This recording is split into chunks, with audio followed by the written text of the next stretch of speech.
అదృష్టం ఎవరితో ఉంటుంది? అదృష్టం ఏడుంటే చెప్పు, బజార్లో ఎవరైనా అమ్ముతారా? అదృష్టం ఏడ ఉండదు. అదృష్టం అనేది మన చేతిలో ఉంటుంది.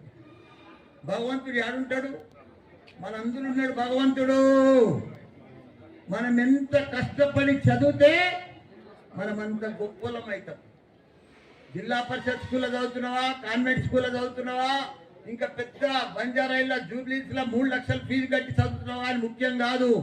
మీరు చదివేది రోజు పర్ఫెక్ట్గా చదివితే, మన గవర్నమెంట్ స్కూళ్ళలోనే పర్ఫెక్ట్ చదువు ఉంది. మీకు పర్ఫెక్ట్ చదివితే చాలా గొప్పలు అవుతారు. మీరు ఊహించినంత గొప్పలు అవుతారు. ఇప్పుడు నేనే జిల్లా పరిషత్ చదివి ఇంత గొప్పనైనా. మీరెందుకు కాకూడదు? మీరెందుకు కావద్దు? మీరెందుకు కారు?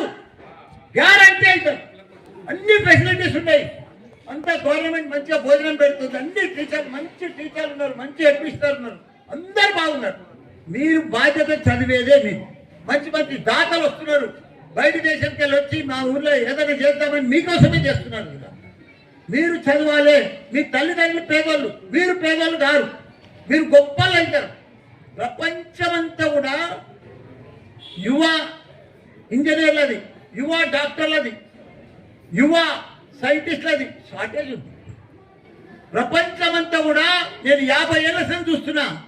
అమెరికా కానీ, జర్మనీ కానీ, జపాన్ కానీ మన టాప్ ఇంజనీర్లు, టాప్ డాక్టర్లు, టాప్ సైంటిస్టులు ఎక్కడో అనుకుంటారు. మన తెలంగాణ వాళ్ళు, మన తెలుగు వాళ్ళు, ప్రపంచమంతా పెద్ద పెద్ద పొజిషన్లు ఉన్న వాళ్ళంతా కూడా మన తెలుగు వాళ్ళే.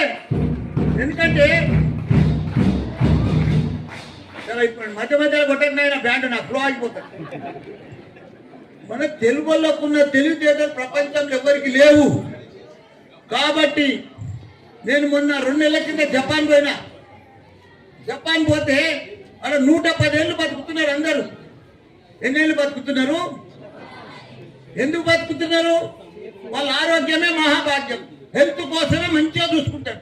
వాళ్ళు తినే ఫుడ్ కానీ, వాళ్ళు చేసే ఎక్సర్సైజ్ కానీ, ప్రతిరోజు వ్యాయామం చేస్తూ మంచి హైజీనిక్ ఫుడ్ తింటూ పర్ఫెక్ట్ ఉంటారు. కాబట్టి 110 ఏళ్ళు బతుకుతున్నారు. మనం ఇక్కడ తొందరగానే ఇదవుతున్నాం. మనం హెల్త్ కోసం ఆలోచన చేస్తలేం. మన పెద్ద మనుషులు కూడా ముంగడ